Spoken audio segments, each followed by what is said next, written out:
Welcome, welcome. It is the Sharpway Show on a Tuesday evening, a little bit past 7 p.m. on the East Coast. And I thought tonight would be a very interesting evening. I've told many of you who've watched the show for a long time that I'm always out to try to find what other people are thinking, bringing people together, trying to find common ground, often with people who many of you have been upset and said, why do you have this person on your show? Why do you talk to that person? And I feel like tonight is going to show something that we wouldn't think there'd be connection, but there actually is. It's a film that was made by someone who's been on this show before, a guy named Rome. He is part of the Revolutionary Blackout Network. And by the way, I did request permission to show this film before I showed it. So if anyone has a problem, I did actually get permission to show the film. And I'm going to show you this film. And the film is called Unalive to America. I don't know if I want to say the word or not. I want to get canceled by YouTube. I don't know if I will or not, but that's what it's called. And Rome is an open and honest communist. And he's talking about how he wants to create a communist world in his own community. And it's not that long of a movie. It's about 45 minutes long or so. But I think you will see a connection with yourself, people you know, and him. And I want to kind of talk about it and walk you through it. It's worthy of a watch. And I hope that you will enjoy it. If there's an issue, please, I'll take your comments as always as we walk by. And if you want to, of course, remember to click that like button if you like what you're seeing or what we're talking about. It does matter. I bring it up all the time. Please do it. Again, I am using this with permission. And if you want to watch it without my commentary, you can head over to YouTube at Revolutionary Blackout 7315. The link is in the description. But of course, my cool commentary is far more important. So you should watch my commentary. But if you don't have to. You can actually go there and watch without it if you want to. Let me start, if I can share a bit of it right now so we can actually begin watching a bit of it.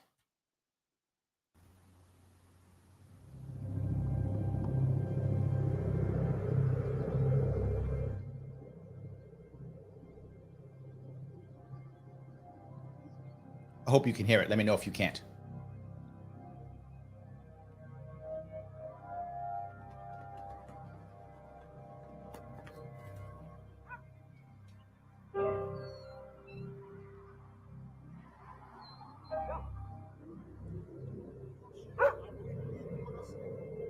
I think many of us know communities like this. Take yourself back. Do you know how many fucking guns we got just on this block alone? We outgunned the police departments sitting here watching our people die off. It's murder. Even our gangbangers, because we have to keep in touch with our killers. They keep in touch with their killers. Their killers get badges. Their killers get ranks in their militaries and armies. Our killers get prison. So it's time to build our military and make sure our killers know how to actually aim their guns and know who the real target is, because it's easy to take me out. Like I always tell you guys, the only vote that we should be doing, especially Black and brown communities, is who gets the guillotine next. You're never going to be afloat. Why would they put you afloat? If you are afloat, then you can't work for me.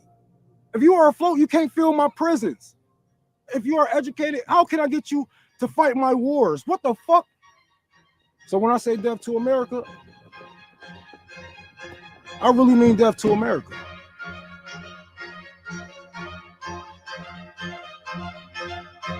Now, I know, to be full with you, I'm a Marine. The imagery and the words, of course, bother me. Of course they do. But it doesn't make him wrong. And it doesn't make what he's saying not hit a nerve with a lot of people who are tired of what's happening, who see what's been going on for a long time. I get where he's coming from, even though the imagery does bother me and the words bother me. I'm not going to sit here and lie and act like it doesn't bother me. Of course it does. I spent 7 years in that military he was speaking about, getting the ranks that he was talking about when I was a government killer. Yes, that's true. He's right. He's right. But the point is, does he actually mean America, or does he actually mean the government?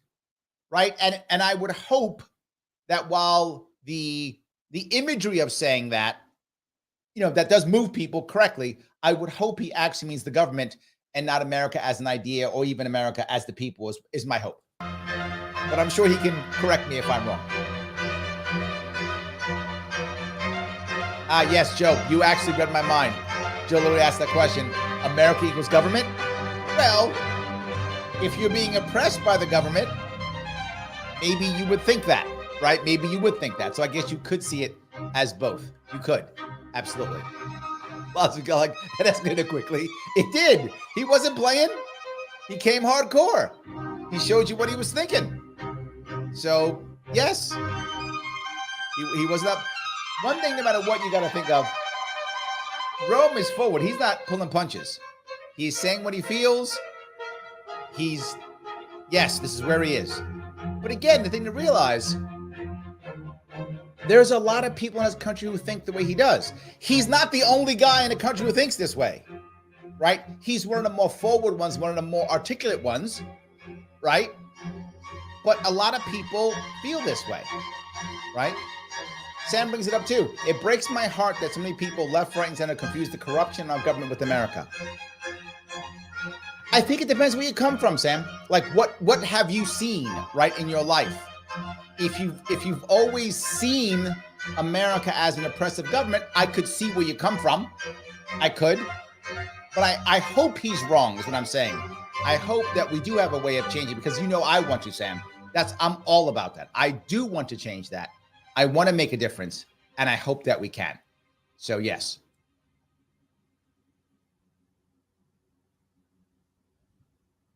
You guys want to know a secret? I do. Change is possible.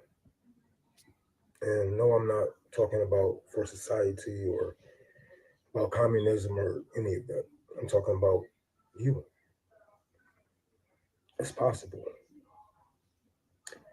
And a lot of people, who's in my circles, they ask me, how did I actually, become who I am today? And how did I change? And do the people actually believe or forgive? And I remember this saying that my mama used to always tell me. You become who you are around. And with the many faces and the man that I became many men in this one lifetime. Important of males, of course. Those of you may be listening, he says, Rome is a reformed gang member from Detroit, Michigan. If you haven't been listening to this, that was just on the screen. Goes on to say, he is the CEO of the Revolutionary Blackout Network, an all-black network of political commentators. Their channel has amassed a huge following of over 1 million views. He is an activist that has used his platform to raise thousands of dollars a month online to improve the living conditions of his community. And he is building his own communist militia to overthrow the government. Yes. Rome took a bullet out of my dad's head. So he kind of named me after him. Well, there we go. Growing up in these blocks, it was, a mother and a father in the home. And sometimes a mother can just make it off of one check. But it started to get harder on people. We started seeing people disappear or going to the military, the army, or prison system. Prison system, sure. And they just never come back the same. Or they don't come back. There is no wrong way of protesting. Everybody has a fight in a revolution, right?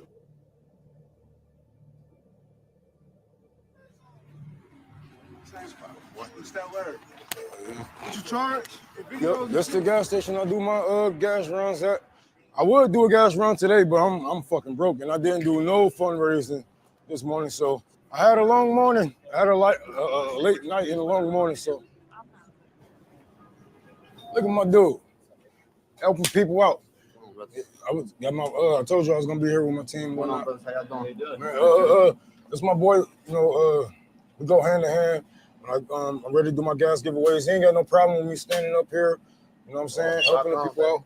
Like, man, it's all cool. He let me smoke my weed in this motherfucker. You know what I'm saying? And sell my weed. You Oh, it's all love. Oh shit, that's probably too much. Let me get $2 on 3.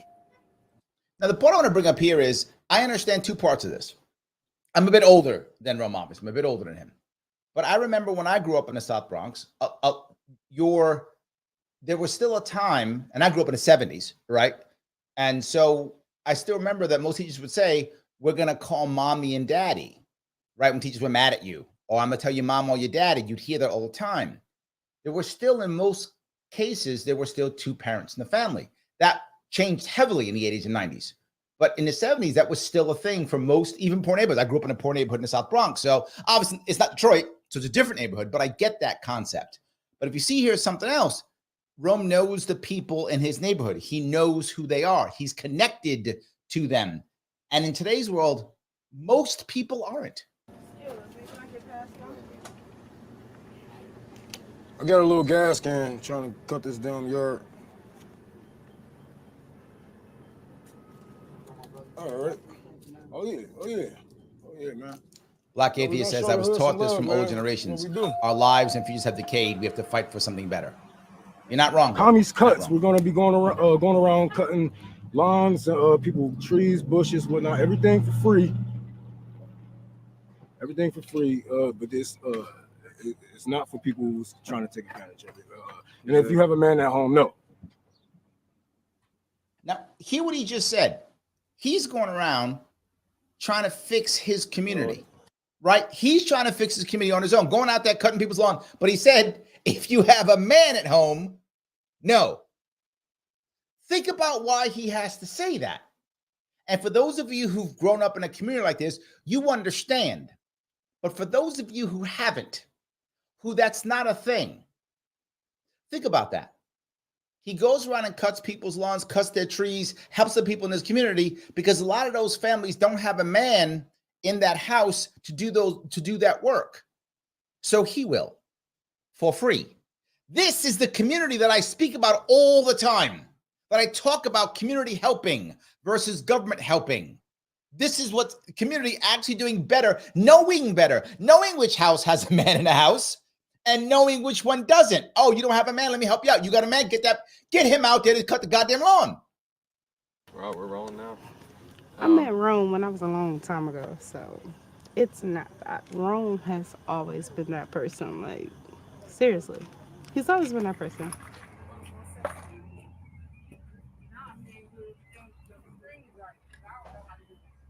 Who did the string?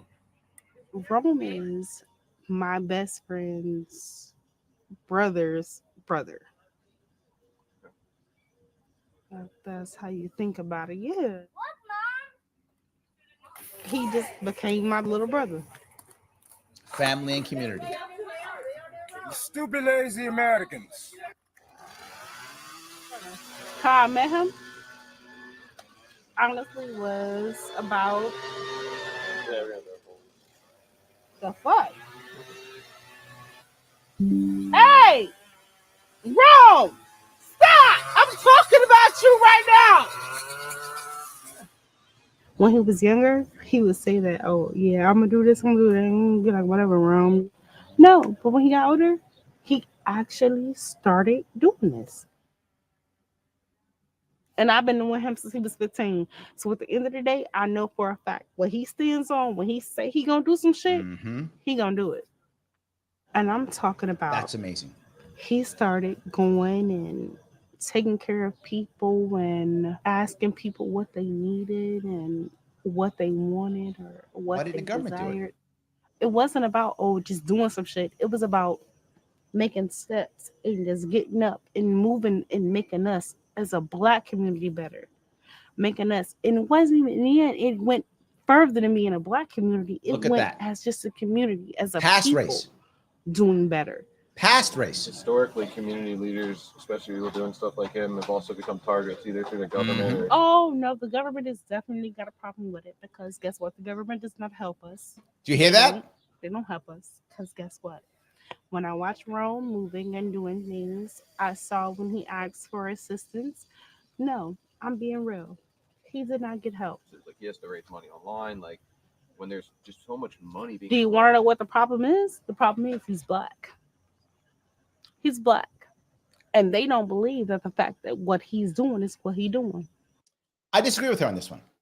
Not the fact that he's black. He clearly is black. And not that it's a problem. It is. But he's not the right type of black person. That's the issue. If Rome had gone to Harvard and he had a master's degree and he had worked on Wall Street and now he's coming back to help out his community, they would throw money at him. But the problem is he'd be disconnected from the community, right? And I feel that myself. And I say this often, and it's a problem that I have, but I didn't realize that I had that problem until later on. I still feel connected to the South Bronx, but they don't feel connected to me because I've been gone for so long. I haven't lived in the Bronx in decades. I haven't. I've left that community. I've become part of the PMC. So I'm not connected to that community anymore in reality. Do I feel it? Of course. I grew up there. I still feel comfortable when I walk in the streets of the Bronx. I take my kids there. I still feel connected. But in reality, I'm not. Now, the funny part is, if I came back with who I am, what I've done, I could get money probably. Could probably give me some money. I went to college, right? If there's some person who's on MSNBC right now who went to Harvard and has a master's degree, and they come back, they get money. They won't give Rome money, not only because he's black, because if he's the right kind of black person, he'll get money. But he's a black person who's not part of the elite. He's actually part of the community, and they can't grift off of him. If they could grift off of him, 100% he'd get money. If they thought he was one of them and he could grift off of them, they would throw money at him. But they can't grift off of him. That's why he gets no money. So, yes, it's a black issue, but he could overcome that if he was elite black. He could come out, he could get past it. So I agree and disagree with her on this one. And they don't believe it. Let's be real. Part of the documentary is there is a lot of naysayers, and that's one we're like, well, why don't we? Well, ain't no naysayers, because guess what? Here it go. We in the hood. We in the hood. Turn y'all cameras around. We in the hood. We right here. We do this shit straight from the fucking hood. I ain't got no makeup on, no nothing. I'm telling y'all, we do this shit from the hood, from the heart. This is me. I've been doing this shit from the heart. There is no bullshit about it. It's about making everybody better. We're a whole collective as a unit, as a world, as a family, as a planet. Y'all stupid motherfuckers want to divide shit about color and this and that and other and stature and how much money you make. No, that's not what it is. And I'm done talking. No, keep talking. Don't you dare stop. Don't you stop. Really mad. Maybe could you walk me through like growing up and everything? Man, they done been through a lot of stuff. Like, when I say they've been through a lot of stuff, that's not my story to tell nobody what nobody been through. Now, the point, let me grab a couple comments here. The Black Atheist says, you're right. Yeah, I see it, right? I know it. If you're the right kind of black person, you can get money. But if you're not the right kind, yeah, you can't. Absolutely. All aside said, or if he was a Biden bro. When you push the establishment narrative, they will pluck you up from the gutter and show you off to their friends. I wish you were wrong. I do. I wish you were wrong. I wish there was a better way, but you are 100% correct, right? If I can use you to show you that, right? Oh, look, see, look, I've helped this cool black kid. Look at me, right? Then yes, right? And then you got to go off and be the trophy. Yeah, you're correct. And the question that you have, you got to ask yourself, is it worth it? And I think some people believe it's worth it. I don't think that every person who wound up selling out, I don't believe every one of them went there to sell out. I think many of them thought they could do good and they'll be special. And, you know, I'll be the one who won't sell out. I think a lot of people thought that. And then it just became so easy and so delicious and so nice to sell out. And they just sold out because, look, life is good when you sell out. That's why people sell out. I mean, let's be real. That's why people sell out. It's good to sell out. So they do. It's disappointing, but I get it. Sam goes on to say 100% government cuts checks when they can grift or buy votes. Yes and yes. Missy says, I grew up in rural America. People always helped. Mrs. Smith's leaking roof, elderly Mr. Blankenship's lawn, even digging graves. I miss that. It's no longer like that, though. It's all changed. I agree. 100%. I agree. Yes. I remember, I tell a story often. When I was in the Bronx, we didn't have two things we didn't have. We didn't have Uber, and the cabs wouldn't come to my neighborhood. So we had gypsy cabs. Gypsy cabs, we would know that it's a different cab because they would paint one of their doors different colors. So that could be a blue car with a red door or something like that. Okay, gypsy cab. And we'd go into there, give them the $5, whatever. I forgot what it cost. I have no idea what it cost then. Give them the money and they go wherever we want to take them. Why? Because cabs wouldn't come to my neighborhood and there was no Uber. So people will become gypsy cab drivers. And very often, for some reason, they were West Indian.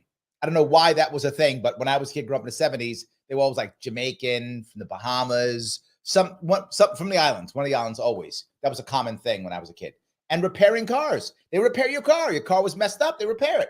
Right back then, the car was made out of metal, and they'd knock the dents out, that kind of stuff, all the time. And when I was a kid coming home from school, my mom worked and my dad worked. So we'd come home, and one of the women I live in a big apartment building, right?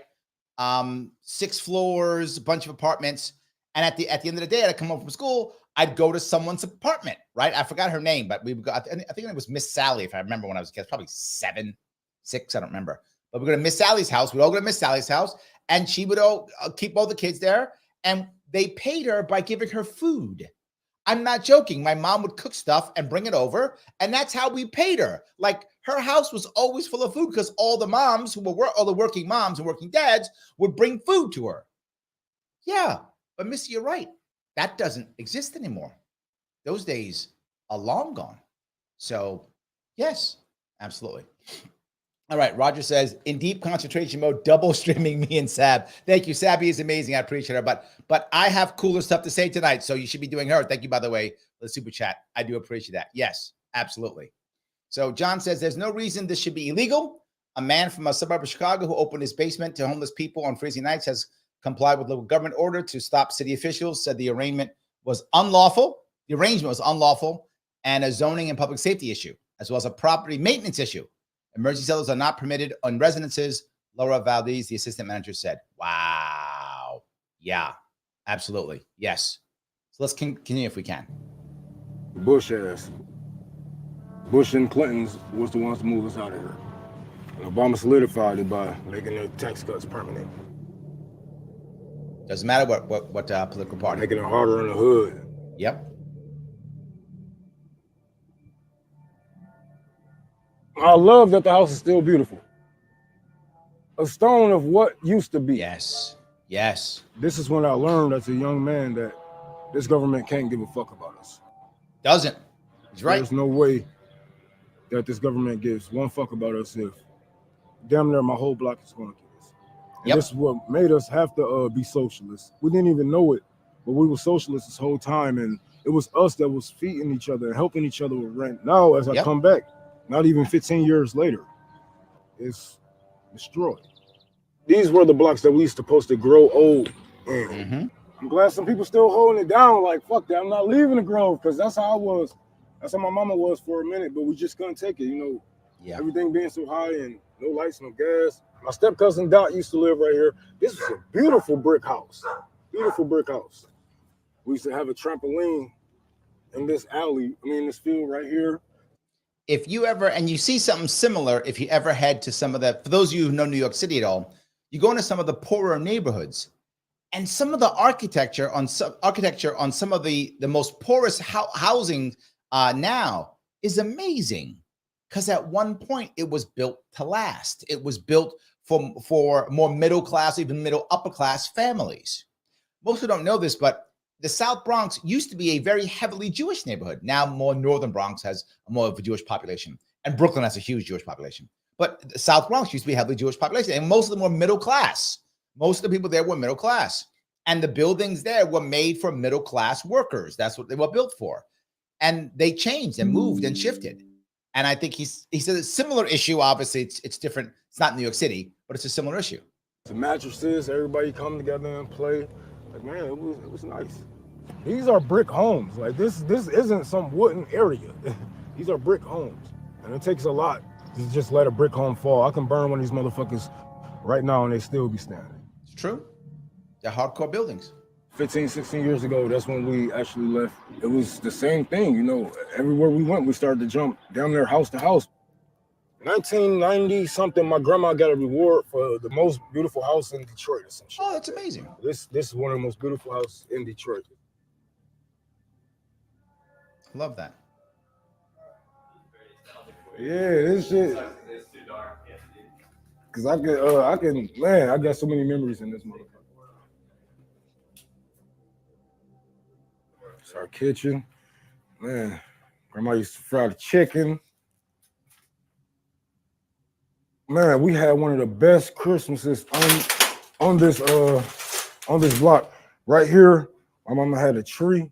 Look at that. They got a fireplace. I feel a lot of nostalgia, but nice fireplace. Look at that. Really broken hearted than anything. But I already know, like, if anybody. A lot of people, when they see this, they can remember how the neighborhood has changed. But not every neighborhood changes in a negative way. This one you can see clearly it has, right? Logic says one thing is that they're going with the collective approach rather than the individual. That's very problematic for individualists. But the issue in this case, at least what I see they're doing, is it's still voluntary, right? If you don't want to be part of this, you didn't have to. And when I was a kid, we didn't have to, right? If you were someone who didn't want to give your kid to Miss Sally, you didn't have to. If you didn't want to accept kids, you didn't have to. And not everyone in my building, hooked us up. And I remember during Halloween, the kids in the building would go up and down the building. In the building I came in, you go inside and you go left or right. And there was elevator on the right side, elevator on the left side, and 6 floors on each, right? But each wing was separate. But if you walk in, it was a big open area with a chandelier, and it was a massive open lobby you would go into, right? You go left or right. And we would go up and down and trick or treat during Halloween to all one side, then the other side, trick or treat. Some people didn't care. Some people were, Rex, they were individuals, said, look, we don't want to be part of this. We're not opening that door. We're not part of you cool kids. We're doing our own thing. And that was fine, right? It wasn't like we forced them. But I think many people saw it as an advantage and they wanted to be part of it. So I think that's an aspect I think is important. I want to see it get done, it's going to have to be me, so try not to dwell on it too much. My grandmother was here. She came from, they came from further down east, but she came here and she died here. Ever since she had died, we was like, damn, it was like, it really took a chunk out of us, and we couldn't really stay here too much longer. When the matriarch passes. Looking out this picture window, I used to see beautiful houses, grass cut. I'll bring up something that's kind of odd, but I think it does kind of matter. It matters in a very specific way. What I didn't get, and what Obama didn't get, and what Kamala Harris didn't get, is we weren't raised by Black mothers. You might go, does that really matter? I think it does. I think it changes your perspective. In my family, I had a Black patriarch who was my father's mother. So I'm matriarch. I had a Black matriarch in my family. But when she passed, things changed. My dad passed, a lot of things changed. My dad passed, the connection with the Black matriarchy in my family kind of was severed. And I never really got that back until very later on, believe it or not, through Facebook. I met family through Facebook and kind of got back involved in the Black matriarchy. But for many people who were raised in that, a Black matriarchy is something special. And I think more people in power need to have lived under that. And I didn't. And it's a regret that I have. I wish I was able to spend more time in that, and I just didn't. And so even the people who've been most powerful, they didn't live under a Black matriarchy. And there's a difference. There's different emotions, different feeling. I'm not trying to be racist or sexist. I know you might think I am, but I'm just being forward. There is a difference in being raised by a Black mother. There's a difference. Children playing. We had great neighbors. Everybody socializing with each other. Well, we're never going to get them times back. Mm-hmm. They took them away from me for a reason, man.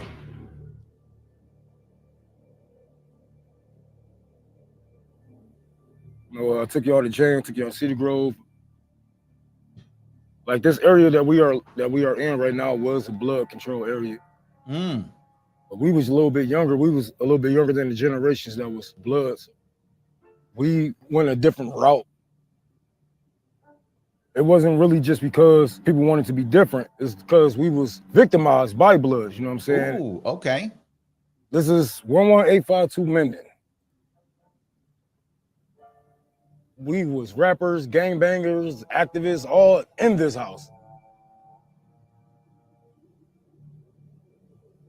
A lot of my people joined Crips, and I was me and my cousin was GD. Me and him got jumped in about 16 years old. We had gang fights. We had. What some of you may not know what jumped in means. That's when they initiate you into the gang. Some of you are very aware of that. Some of you aren't. But he was a teenager when he was initiated into the gang. I don't want to get in trouble on YouTube, so I'm going to call it initiation. That's when they got initiated into the gang when he was a teenager. Think about that. I talk about it all the time, right? Teenager. Roger, thank you for the $5 super chat. Appreciate it. Obama was right to bail out the auto industry, but he should have given it to the workers. They get in the black after workers took. Oh, right. They went to the black after the workers got pay cut, then shipped jobs to Mexico, co-op ownership. You know, Roger, I would make a shift. If he was going to bail them out, if he was going to do that, it should have been specifically to get workers to have ownership, but they wouldn't, because that would have screwed the union bosses up. Excuse me. The unions are all part of this whole scam. Most of them are, right? The unions don't want co-op. The unions don't want individuals, workers to own the companies, because then why do you need a union, right? If you're an owner of the company, that becomes your union. The company itself becomes yours, right? So I get what you're saying, but if it was going to bail it out, then we should have used the money either as a loan or as collateral, either one, or as partial support, and then to have another loan, whatever the case may be, for owners to purchase part of the company. 51% ownership, something like that. That might have made some sense if you're going to go down that road. But if you just give the money to the workers, well, then they still ship the money. They still ship the jobs to Mexico, right? So I get what you're saying, but if you give the money to workers, the workers go, great, I have a nice bit of money now. That's nice. And then I lose my job and I'm still screwed. I would have rather given them ownership, if anything, if I was going to go down that road. That's just my view. I think that would have been a better way. So yes. All right, let me grab down this if I could. Gang fights in front of this house. So we had gang fights on this lawn, in front of this house, on the corner, et cetera, et cetera. We never let anything happen. You know what I'm saying? We never let somebody come and shoot up the houses, hurt anybody. Like, this is one of the nicest blocks. Even though we was gangbangers, when me and CT get together and we actually get a hold on Kami's cuts, we can keep this yard together. You know what I'm saying? Hopefully I can get a deal with the city to where, to when, if they ever knock the house down, I have first dibs on at least getting the plot. See, he has to try to get the right of first refusal to knock the house down. Wow. He's fixing the house. He's taking care of it. Now, there are some states who actually have a rule on this, which this actually makes sense. I'm not actually sure if New York has this. I have to research this because I'm not sure if New York has it. But if a house is abandoned and you take care of the house, you do get, some states have this. I don't know if New York does, where if you do take care of a house and the house is abandoned, you do get the right of first refusal in purchasing the house, which makes sense to me, right? That does make sense. So I'm hoping that they actually have that. I don't know if that is in this state. I actually don't know if my own state. I should know that. All right, team, if you're listening, we have some homework to do. We got to figure that out if that's true or not. But it's a good point, right? You should be able to do that if you're taking care of it without question. So yes. Roger goes on to say, I think we just said the same thing, Larry. Give it to the workers. Oh, I thought you meant give the money to the workers. Okay, you meant give the company to the workers. Thank you. I misunderstood you. Yes. Okay, so we are on the same page, Roger. I'm sorry. I misunderstood you. My mistake. Yes. All right. The Alien Circuit City says, growing up in part of Chicago that was primarily black with immigrants and coming from, I don't know what YT. Oh, white. Thank you. White immigrant family raised by my mom. It was true. We're raised differently. I don't think it's racist to say. Yeah, there's a difference. There is, right? Please, anyone listening, take this the right way. Black mothers are just, they have a different set of fears, worries, concerns. It's just true. They just do, right? And that's not a good or a bad thing. That's a thing that more people should understand. That's all it is. That's it. There we go. And then continues to go on. Black women are a lot more realistic, in my opinion. My mom was a lot more attached to her white privilege as an accessory to getting ahead. Oh, maybe. I don't actually know that, but I could see it. I could see that. Yes, I could definitely see that. So, all righty. Let me keep going. This is where I did my actual first tour for the poor. It's so crazy that this is still considered a park. Like when I was homeless as a teenager, this was the first park I slept in. It used to be a skate park all over here, all through here, and you know, sandboxes and I remember that swing sets, too. and they just let it just decay. Once it decayed and we asked for more things, they said, "We'll give you enough money," which we knew that wasn't the truth. We know once we look at everything that's going on, take away our opportunities, they leave us the streets. They knock down 40-something schools. Hold on, I got to repeat that. They take away our opportunities and leave us the streets. Great quote, Rome. Well done. I'm going to steal that from you and probably not give you any credit. That's a great quote. Love that. In the past 20 years in Detroit alone. So what else is the children left with? They're left with drugs, they're left with guns and violence and whatever else is out here for them.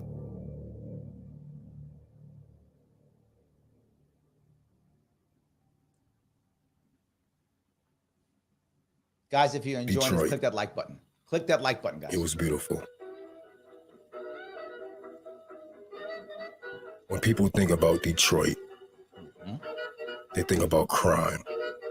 It's true.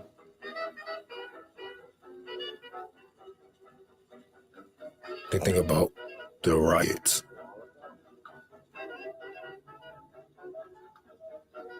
This is a shot along Linwood. The flames in the field. But what they don't think about neither the mayor or the governor. is the neglect.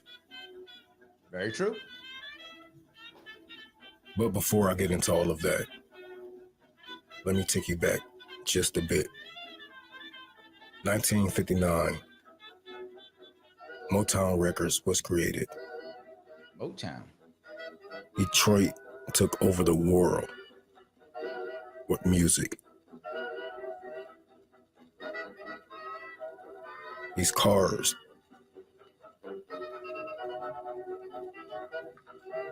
the suits, True. these hairstyles.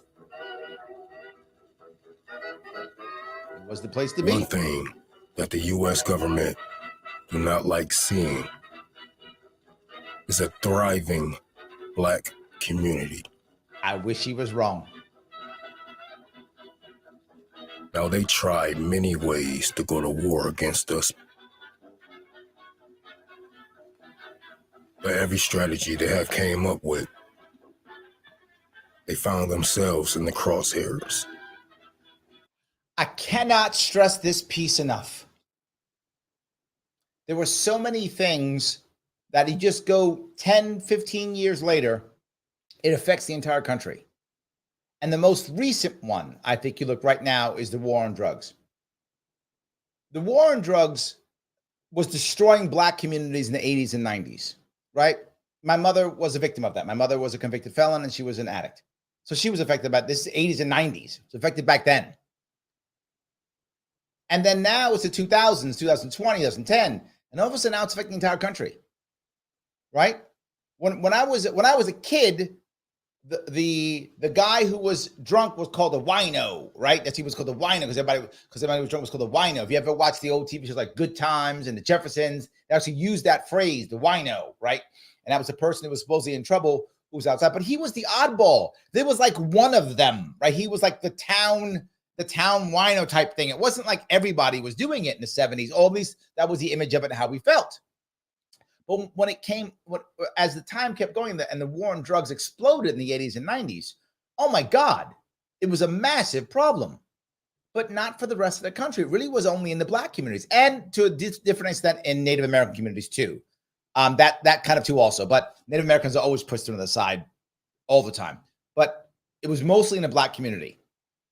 Now it's all over. The problems that we're seeing all over, they always start in the Black community. Gun control. Gun control was to keep guns out of the hands of former slaves. And then Black people in the 60s and 70s with the Black Panthers. This is what new gun control was made for.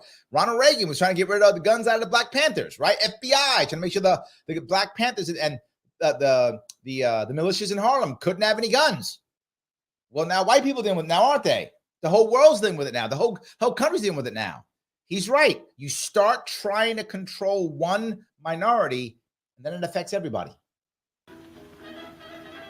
All of our drugs, everything that we do, come from them to you. Did they supply our streets with crack cocaine? When I look back at the 80s, and I look at the projects my people grew up in, that word, project, and we are an experiment.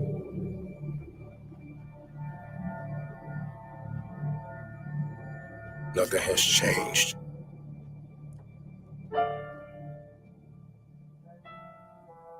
But the times.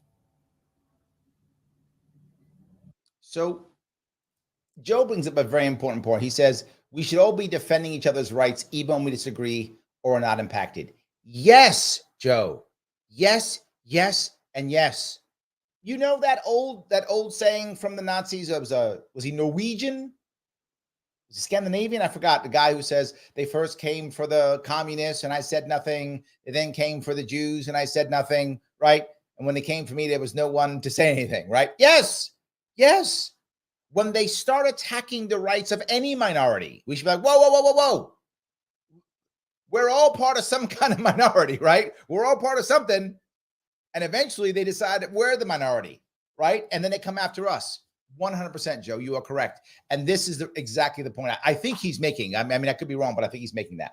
Sam says, so many issues with American cars. So many I know switched to Subaru, Honda, Toyota. Unions broke GM and Ford. Detroit fell due to greed of both unions and the corporate. Yes, I think it was both. People often only blame corporate greed. Of course it was corporate greed. And it was union greed. Yes, they were both bad, right? They were both terrible. Union bosses were mobbed up and they were taking as much money as they can. And they were pumping themselves up and getting ingratiated with the government. And the corporations were doing exactly the same thing, getting bailed out, all that stuff. They all got greedy. And who suffered? The worker did. 100%. I agree completely. You got stories that probably don't even make it across America. Like, you got stories of people just going to random people's houses, killing their kids, raping their woman, just crazy stuff. Like, each part of Detroit is different. Like, you got the east side, you got the west side, you got southwest Detroit, then you got like number streets. Like, even with the side of east side, it's different areas. Like, think about the east side of Detroit. You got the red zone, the dead zone. Dead zone, terrible. Detroit, we taking scammer to a different level when the term scammer don't mean technological, your car, your bank, or nothing like that. We mean like scam you out your feelings, scam you off the street, scam you out your life. Like, you get desensitized to it too. Like, you know why they cut the fields in Detroit? Because they scared that people are gonna kill people and just throw them in the tall grass. I want you to hear what that man just said. He said, we take scamming to another level. We scam you out your feelings and desensitize you. That they cut the grass in those fields, not because they care about how it looks, because they don't want people hiding bodies in the tall grass. Now, I don't know how true this is. I have no idea. But the fact that he believes that, if true or not, is irrelevant, is terrible. If it's true, it's worse. If it's just his feeling, it's still terrible because he's been desensitized, right? So he's been that already. And if it's true, it's even worse. That's the reason. And the sad part is, even if it isn't true, it's believable. Like you're listening now going, yeah, it could be that. Yeah. There's nobody here going, that's not true. Everyone is going, yeah, that's probably true. Every one of you is thinking that. I know because I am. I know because I am. Guys, I want to say it again. If you like what you're seeing, please click the like button. People aren't clicking like. It does matter. I'm going to get shut down because I'm going to get shut down and shadow banned because of this content. You know I am. I need you now more than ever to be clicking that like button, to be sharing this on Twitter, to be sharing this on Facebook. I need it more than ever. You know this content is going to get shadow banned. I know it. You know it. Help me out here. If you like what I'm doing, if you think this is valuable, you got to show your love. And that love is liking, sharing, commenting. If you're on Twitter, retweeting it. If you're on YouTube, sharing it into some other place, please do it. It does matter. Every little bit. If you haven't clicked it yet, click it now. I know I'm being a pain. I know I am. It matters. You notice it's getting shadow banned. And by the way, just make sure, because I'm worried about it, I did get permission from Revolutionary Blackout Network before I showed this. So this is used with permission in case anyone is concerned. I would not have shown it if I hadn't got permission first. Just so you're aware of that, of course not. A Detroit person, like literally, this is any Detroit person characteristic I know. You could say something I feel was slick. When I say slick, I'm gonna define slick as said something I felt was disrespectful. I'm gonna just be like, you know what?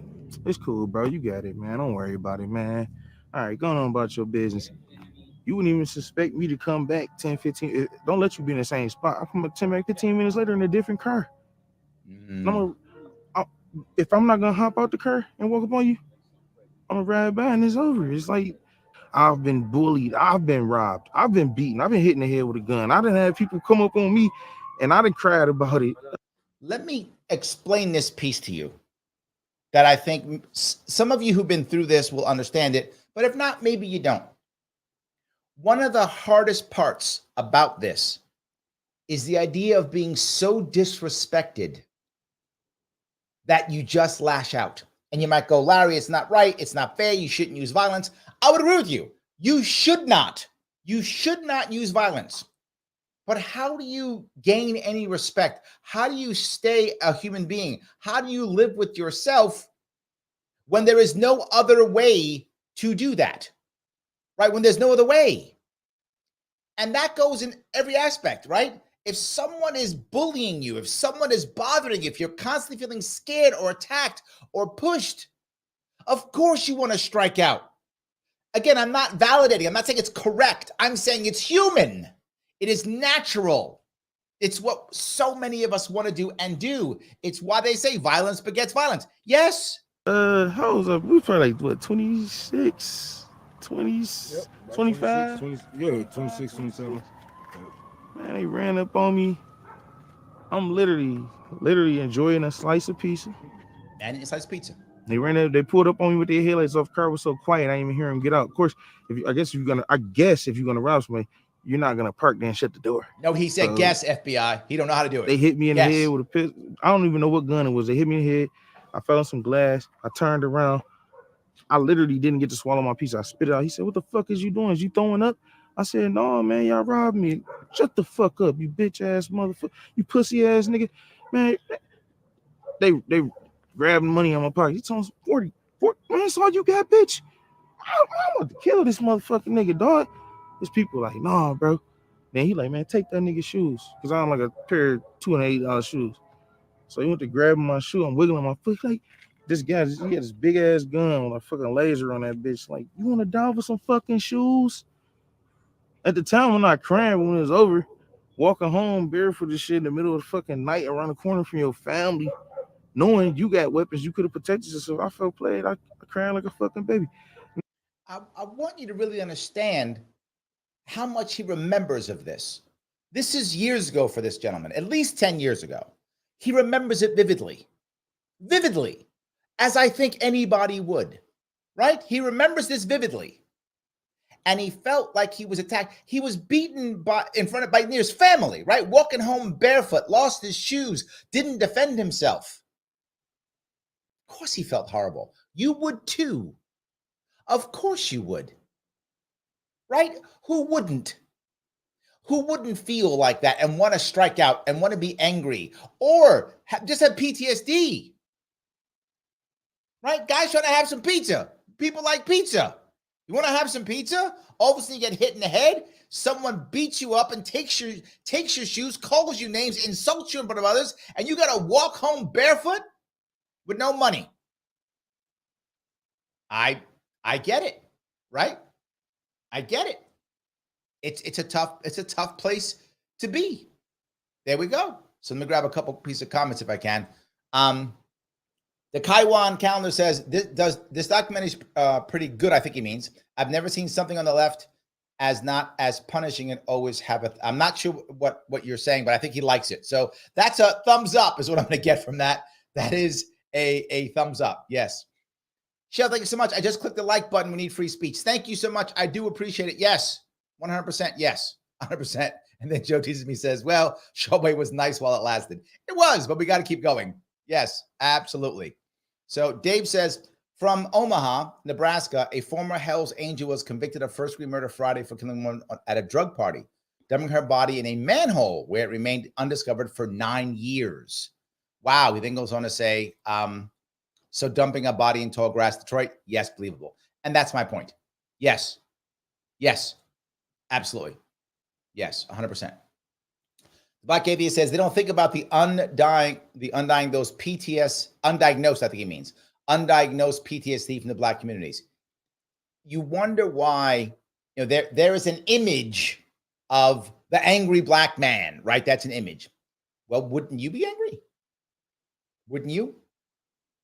I remember my mother and my father. My mother was much more, was more aggressive than my father was, believe it or not. She was more aggressive than my father. My father always tried, and I think I learned it from him. My father taught me a lot. He said, always remember, little things he taught me. He said, when you go into an elevator, and people who know me see me all the time when I'm in an elevator, because when you go into an elevator and someone comes in or is there, always smile and greet them and talk and be polite. He said that. And I was like, why? I don't get it. Why? He said, because they're afraid of you. So if you're polite and nice and talk to them, they won't be afraid of you. That's how my father taught me to act. You can probably see how I am now. I'm still very similar in that, right? I was friendly and positive and nice. My father said, they're always going to be afraid of you. So you've got to make sure they're not afraid of you. So act nice, be polite, all that stuff. My mom was ready to yell and scream and fight people in the street. She was ready to fight somebody in the street. My father was the opposite. He was like a chameleon. He would always want to just calm, talk, make things work, back and forth. He was always that kind of person. And I think I learned that myself, all the time. He said, always, it's funny. A lot of my white friends don't know this. Like anywhere I go, I will always carry ID. Doesn't matter where it is. I always carry ID. Always. I crossed the street to go to the store in New York City. I got my wallet with ID in it.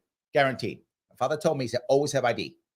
Always have ID. If you don't have ID, cops gonna wind up arresting you. So he told me when I was a kid. He goes, you gotta have ID always. So I still to this day, I'm in my 50s and I still carry ID everywhere I go.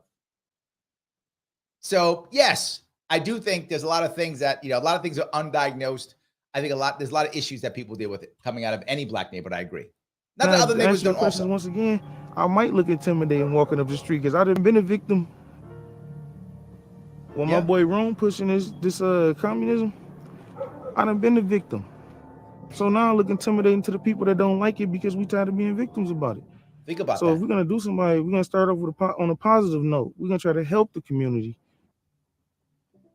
The man does not want to be a victim anymore. Now, this is an important piece for you libertarians out there, like me, a libertarian. This is where we have failed. Me included. I'm not pointing my finger at you. I point my finger at me, and I'm pointing the finger at me too. We have failed at this. There are a lot of people in this country, these communities also, but others, lots of communities who are tired of being victims, who are tired of this system failing them, who are tired of all of the garbage that happens to them every day and every week in their communities. Lots of them. We have not reached out and shown them another way. So they're going to the ways that they feel appropriate, that come to them. And if Rome goes to their community and shows them a better way, which he's clearly doing, of course they're going to follow him. Why wouldn't they? You would too. You would too. Of course you would. We have to be able to show people how we can help. Right? Absolutely. Logic Rex says, just saying the flag is definitely where they lost people to a certain extent, but can see the validity of their actions. Agree. Look, again, when I saw the title, clearly I still have enough Marine programming in me that I didn't like it, of course. But I happen to know Rome. Plus, I wanted to make sure that I would keep my mind open enough to hear this story, right? I wanted to make sure I kept my mind open up to this story. I still don't like the flag. You're right, Rex. I don't. I was in the Marine Corps when there was a Soviet Union.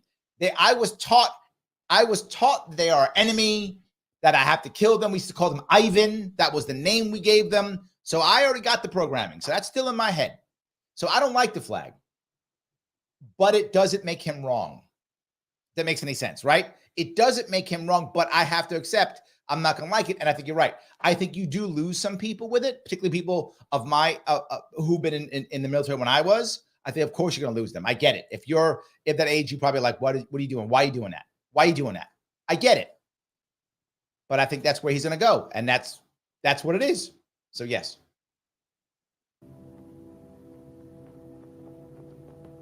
First time I went back to my neighborhood and I seen what it has become. You know, it was heartbreak. But then I had to understand that this was the future that they had planned out for us.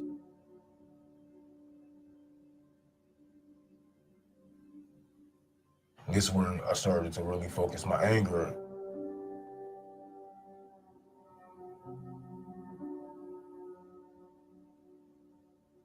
This is why I focus on the poor. I focus on the homeless. People that love the fact that he is focusing his anger. I think a lot of us have anger, not just him. A lot of us have anger. Are we focusing it? I would bet most of us are not. Have been drugged down.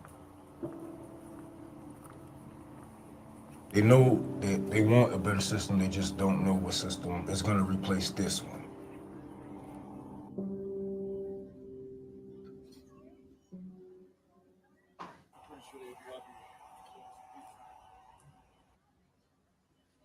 I'm using Tour for the Poor to travel around America, sniff out strongholds in America where I can set up shops. He's organizing. Yes. Set up clinics. We need to organize too, don't we? You know, get a hold of the people. We should be copying him. We should be copying him. Already radicalized military mindset. They just need to actually know how to target their guns, target their angers. Target their anger. Yes.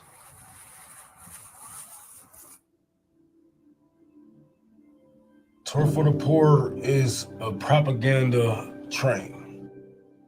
He's open. It's a propaganda train. I'm not going to lift you out of poverty. I'm not going to buy you a house. I can't afford to do anything like that. Mm-hmm. But I can afford to spend some time to try to talk to you and make you realize that you are dead. As dead people, there is nothing to fear. Now I got to touch this piece. I don't know where he got that from, but for those who don't know, the idea of you being dead is Japanese Bushido, which is the code of the warrior, right? Accept yourself as already dead. And if you're already dead, what do you have to lose, right? If you accept yourself as already dead, all you have to worry about is your legacy. That's it. What are you leaving behind because you're already gone? That concept I don't know if he got it from that, but that concept is the code of the warrior, also known as Bushido. So that's where that comes from. So, but his point is, He's using what he's doing as outreach. Now, those who've been paying attention to the libertarian world, Maj Touré has been talking about this literally for years. For years, Maj been talking about, gotta have better outreach, gotta have better outreach, gotta have better outreach, right? And he's right. Rome's doing the right thing. Why aren't we? We shouldn't be upset with Rome if we don't like his Communist Manifesto. If you don't like it, okay, I get it. You don't have to like it, up to you. But he's organizing. He's getting people to hate the system. He's getting people to care about what he cares about. He's getting people to stand up for themselves. Shouldn't we be doing that? Right? Shouldn't we?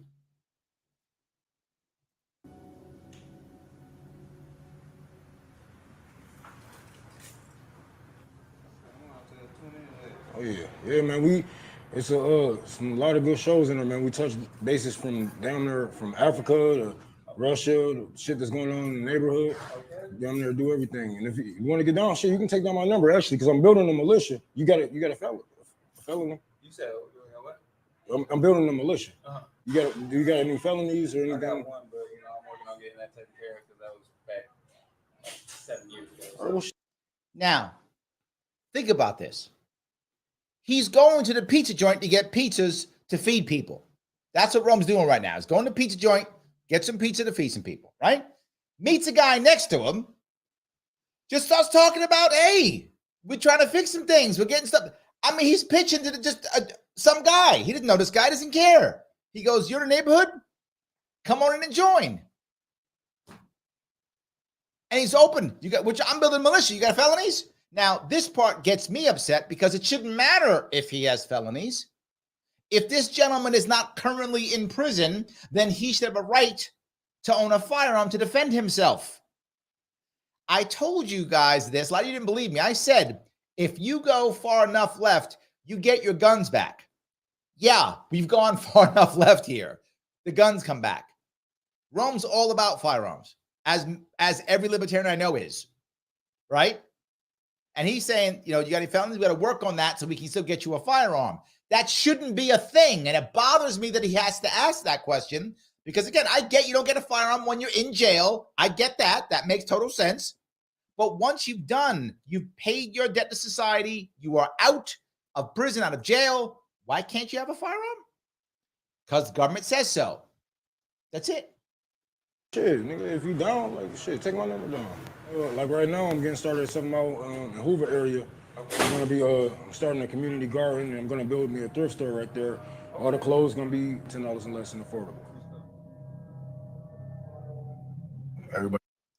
Very good, Sam. Sam says, why do outreach when you can just scream statist and yell at people online for not being libertarian enough? Yes. I wish you were wrong, Sam, but you are on the money. Yes. I would like us to do outreach and talk to people. I would like that. Yes, 100%. So Patty says, my family is finally getting out of public housing. Oh, Patty, thank you so much. And moving into a house here, possibly one day being able to own. Feels like an impossible dream. If we could co-op own a house, that would be perfect. Yes, yes, and yes. Absolutely yes. More ownership, the better. The more ownership, the better. Look, ownership isn't a magic pill. It doesn't make the world better and best and perfect all of a sudden. No, but it is a way forward. It is an advantage. It makes better. It makes things better. And Sam goes on to say, congratulations, Patty. I agree completely. Yes, absolutely. Like Evia says, I helped him get his guns. Oh, was that you? Did you help him? Nice. I appreciate that. Very good job. Paid $2,500, but it was worth it. You know what? Yes, you are correct. I would hope that it's easy like that. Yes, absolutely. Yes. All right, and keep going here. They think that if they vote and wait for something good is gonna come their way. Yeah. It never happened like that, and it never will.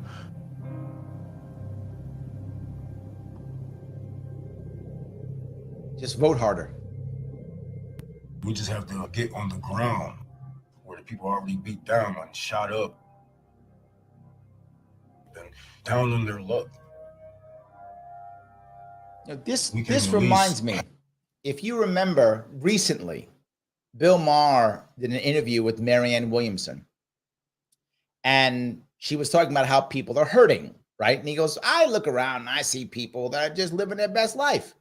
She goes, yeah, but in Skid Row. And he says, why would I go to Skid Row?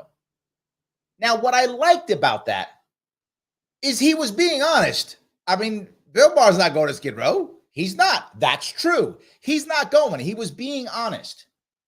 At the same time, that's telling in two ways. Telling that he was honest. He's not going to Skid Row. Bill Maher doesn't care. I got it. I get it. I would rather him be honest, to be forward with you, than lie and say, oh, I care so much. I care, and not care at all, right? So at least he's honest. I give him that. But it goes to the second piece. Most people won't go to these places. They won't. And I feel bad. And I get why. I do. I understand why. It's wrong, but I'm sorry. It's morally wrong, but it actually makes sense.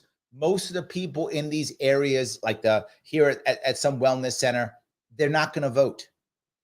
And they don't have money to give you money for donations. So if you're a candidate, why would you come here? Logically. You should go there because you care. So you should go. Morally, you should go. But the system says, what are you, dummy? Why would you go there? Maybe you go there for a quick photo op and you never come back again, right? Maybe you do that. See, I care about the poor. I'm going to show up. I'm going to scoop some gravy and then get a picture and then walk away. That makes sense logically, because many of the people here don't vote or can't vote because they're felons. And many places you can't vote if you're a felon. Again, completely against Constitution, but still true. Or they don't have any money to donate to you. I get it, right? I wish I did more of this. Now, I do this kind of thing. Those of you who know me, I do go to any place. I will go to any place and I'll stay for hours and talk to anybody all the time. Maybe that's why I'm not governor. Maybe that's why I'm not governor. But I will talk to anybody, any place. I go to every single county of New York State every single year. I visit wealthy places, poor places. Doesn't matter to me. It doesn't matter what. And I'll visit any place and talk to anybody. I'll sit and talk to people who are very poor, people very wealthy. I don't care. Doesn't matter to me. But I get why people don't do it. But he's right. If you're able to help people like this, they're going to want to help you. And I think it's the right thing. They need the most help, right? I tell this often. When I was running for office, I had people who gave me, $3 a month, and people who gave me thousands of dollars. I had both. I had large scale donors and small donors, both. And not that I didn't respect the heavy guys who wrote me checks for $5 or $10 grand. But I was always emotionally attached. I mean, I like the money, of course. Look, please, if you got 10 grand you want to give me, I'm happy to take your money. I love money. Please give me tons of money. No worries about that. All I'm saying is, emotionally, I always felt closer to the person who gave me $3. Why? Because to be forward, if you can just write me a check for 10 grand to run for governor, that's not your rent money, right? Not saying it's a big deal. It is. And if those of you who are watching who give me lots of money, I still respect your cash. I'm just being forward with you. If you are someone right now who can write me a check for 10 grand to run for office, that's not your rent money, right? That's money that you have earned, and I'm happy you earned it. I'm glad you got your money. I'm not against money. Make tons of profit. Good for you. I'm glad you give some to me. Thank you for that. But when you give me $3, that's because that's all you could swing right now. And when you give me $3, you're probably not going to have a cup of coffee that month. Right? That's a month you're like, yeah, I'm not going to have a cup of coffee. You're going to feel that. And why do I say I feel that? Because I've been in positions in my life to where I don't want to go window shopping in a store. I don't want to go into a store because I can't buy anything in it because I got no money. I know what that's like. I know what it's like to go without. Now, luckily right now I don't. And I'm happy about that. Again, not against people making money, not against people doing well. Please, I hope we all do well. Hope we all make lots of money. It's awesome. All I'm saying is I understand what it's like when you're not able, when you have to go without, when you can't buy the thing you want to buy. I get it. And sadly, most people, if they were there, walk away and never go back, or don't care, or never been there and came in. Hand them stuff right now. My name is Yolanda Thorpe. I'm a member at Team Wellness East. I came here leaving a domestic violence situation March 24th. Even though I live here nightly, I don't like this location because down here, we're only numbers to them, and I feel that's not fair. Yeah. Look, you just went and got pizza for people to eat. This is Great. Tour for the Poor, and I got another nonprofit with him doing called Connie's Cuts. Like this that asks a lot of questions. No, No, people just want help. Me too. That's why I had to ask. People just want help. They don't care who it's coming from or where it's coming from. They just want help. Did you hear that? He said they don't care who is coming from, where it's coming from. They just want help. There's a lot of people who would like some help. Now, I would ask you, if that was a government program, it would cost 6 times as much and do a worse job.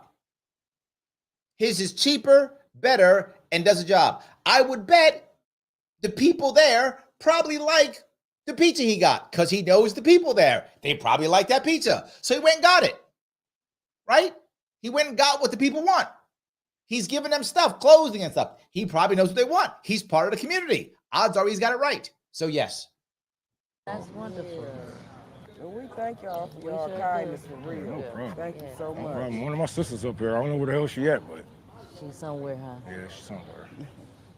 I've been diagnosed as having bipolar depression, anxiety, and PTSD, even though I don't claim it. Now, hold on. She's got a bunch of issues, right? She said it. And I'm going to bet that all they've done is given her more drugs. And that's it.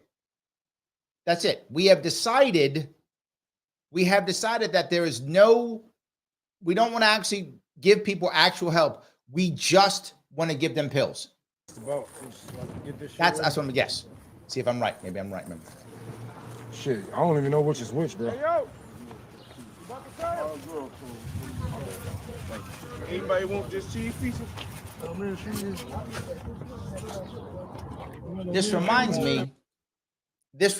me, right? When I was in the Marine Corps, and if any of you guys have been in the military, you might know this, but the Marine Corps is very important.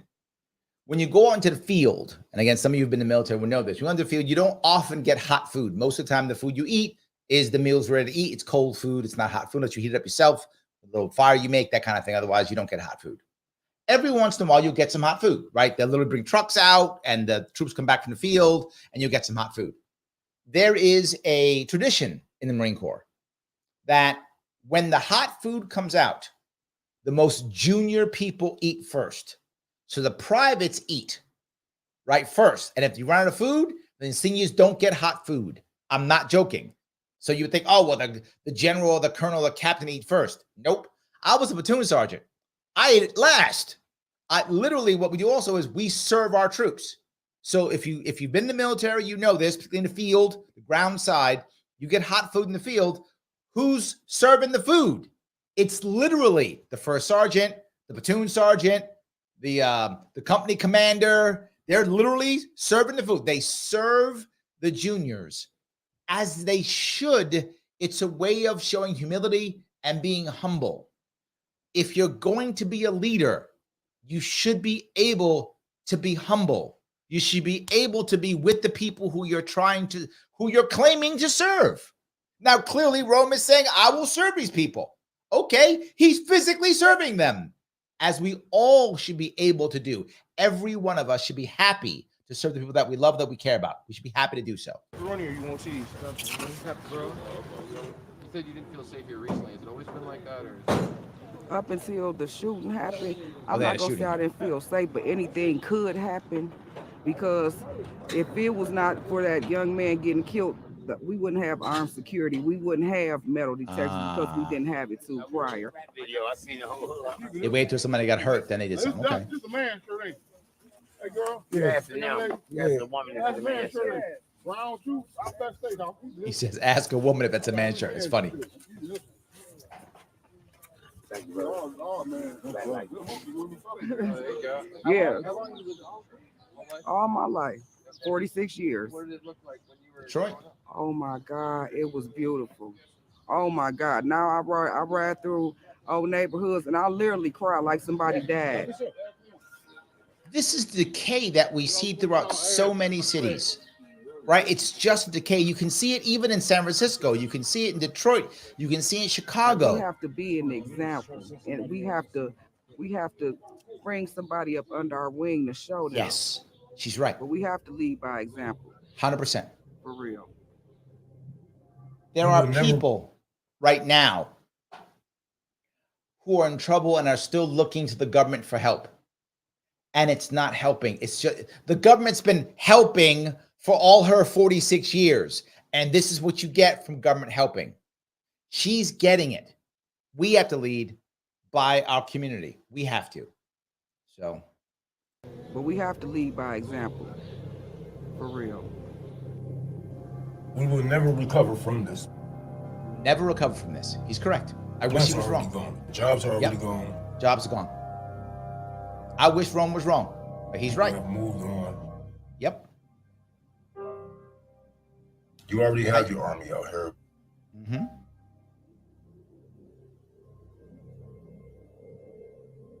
Using Tour for the Poor to, get a hold of the people, get a hold of their mind, so they will give me their body and go out front line. I'm an instigator, just trying to spark certain minds. Like Tour for the Poor, I use that to go out and gather more people, but those are foot soldiers. I need generals. I kind of started late with him. I was on another path doing other things. And so he wasn't doing the right thing, into what he was into. And the things he's doing for the community and trying to bring us together. So, now, the part I want to bring up here that's really important. Do I want a violence? Do I want a violent revolution? Of course I don't want that. I don't want that. People know me, know I don't want that. It's not what I want. So why in the world would I be showing you or watching something of someone who's basically talking about foot soldiers and guns and stuff? Why would I do that? Because if we are not able, and to be forward, right, this is not me saying this, this is the world saying this. If we don't, Thomas Jefferson said it, if we don't allow for peaceful reform, there will be no choice but violent revolution. We have to, right? Isn't that what MLK said? What did he say? Violence is the voice of the unheard. I'm messing up all my quotes, but you know what I'm talking about, right? This isn't like I made this up. This is facts. This is how it works. I don't want Rome to be right. I want him to be wrong. Sadly, he's right. Right? I want to be able to show America that he's not required, right? That we can do this without it. I hope I'm right. But I get where his head is and where so many people's heads are. At what point do you go, Larry, I love you, but you know what? No. Larry, I love you, but no. Gotta do something here. So I want him to be wrong. I hope that 10 years from now, he's like, Larry, you were right. I didn't have to do anything. You were right. I'm glad you took care of it all for me. We're good. I hope that's what he can tell me 10 years from now. I am worried that may not be true. I am worried. Black Aviator tells me, riots are the voice of the unheard. Thank you. Thank you for that better quote. I apologize. I messed my quote up. So yes, absolutely. So yes. Come together, we can overthrow.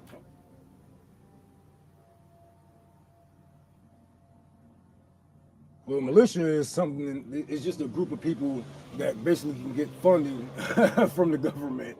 That way it won't go down for a RICO. We'll really be really a corporation, I should say. See that? And we'll be able to carry our guns, recruit people. And in 5 years, I see us having one of the biggest blackest communist parties in America. A couple months. Now he's talking about being an official militia, so it's actually like a company, right? So using the system to create a militia. I don't see anything wrong with this, right? And I know people will get Larry, but this is violence. Yes, and we still have to be able to defend ourselves in our communities. And if a militia is the answer, I'm not against it. When I ran in 2018, you guys remember this? My lieutenant governor, militia member. Yes, part of Lightfoot. Absolutely. No worries. When I was running upstate and we ran security, who did I use? Local militias. They were my security. You guys remember that? Those guys remember my race in 2018. It was all local militia. I used security. I couldn't count on the state to protect me. I couldn't count on them. So I used local militia. He's right. Once the party would be up, it'll be up and running. I have my website, have my logo, have my own flag. And that's one thing I always say, we'd be bad motherfuckers if you know how to aim your guns, man. Because this block alone outguns 2-3 police departments in Detroit alone. And once I point out that, people are like, oh yeah, everybody got guns. Yes, everybody got guns. And not just handguns. Not just controlling our block, where we lived at. We all lived on the same street, so we had to protect each other and hold each other down. So now that we're more grown and spread it out, we can, bring our... Let me bring this piece together if I could.